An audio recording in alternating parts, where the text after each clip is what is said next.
What does success mean to you? Hi, it's Otaosese, and welcome to my web series. I want to start off this episode by saying that the best way to create goals that will result in true satisfaction is by figuring out what your definition of success is. Now let's dive in.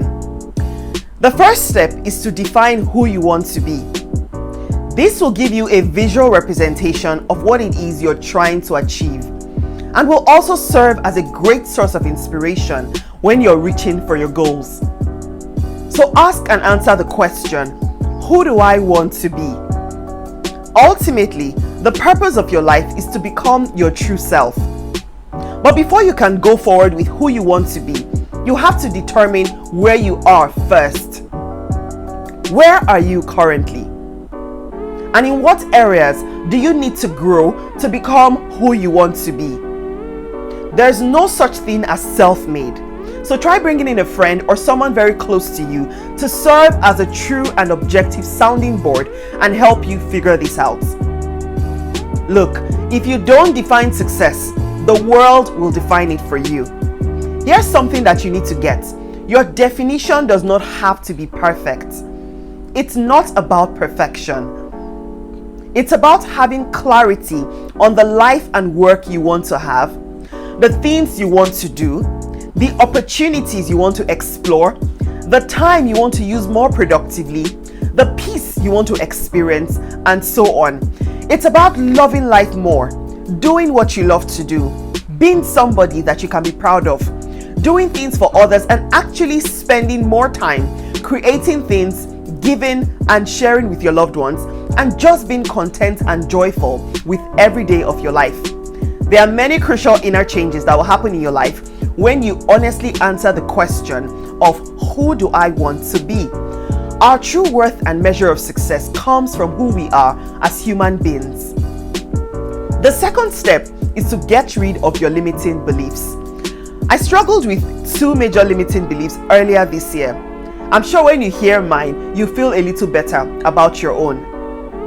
Number one, I believed that if I altered the focus of my business, I'll be starting from scratch and I'll be behind my peers.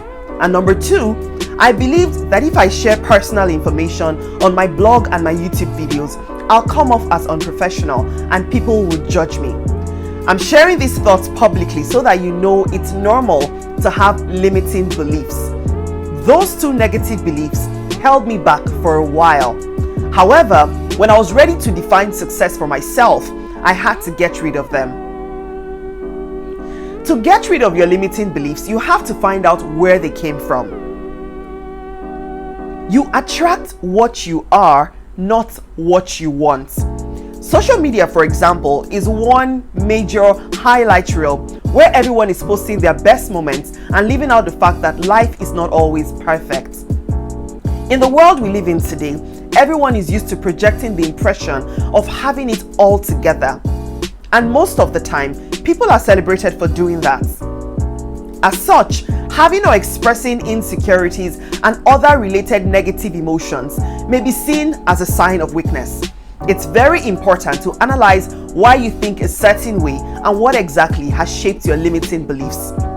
The third step is to start stepping in the direction of your path to success.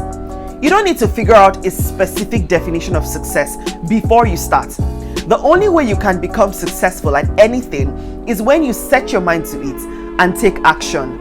Even if you make a mistake or fall along the way, remodel your approach, head in a new direction, and start again. Let me ask you, what bold moves will you take to achieve the success you desire if you didn't have fear or doubt holding you back? If you weren't restrained by lack of knowledge, what would you start doing today? Focus on being of service in some key way that supports others. You can serve others through teaching or your personal hobbies, or volunteering for a cause that matters to you, or doing work that makes you feel alive and useful, either in your full-time position or as a consultant or in a side hustle. Your definition of success should be based on the feelings you're able to generate every day. It's not a specific action or career. It's how you live, how you communicate with others, how you speak, how you foster growth and positivity, and how you use your gifts and skills to add value. Your definition of success should be about things that bring you joy and enhance your life experience and that of others. I believe that your unique definition of success should always factor in the people God wants around you. Now, success means different things to different people. Even society can't clearly define success, and that's why it's so important that you define success for yourself. And I love the quote from John Wooden. He said, "Success is peace of mind, which is a direct result of self-satisfaction in knowing you did your best to become the best you're capable of becoming." So stop judging yourself through the eyes of others or through things you cannot control. And that's what I have for you for today. I hope you found it useful. Now my question for you is, what words, phrases, or pictures do you use to define success? Let me know in the comments below. As usual, to get more insights and ideas from me, head over to Otaosese.com and let's discuss there. If you like this video, subscribe to my channel, and I would really appreciate it if you share this video with your friends and loved ones. Be mindful and stay grateful. Thanks so much for watching, and I look forward to seeing you again soon.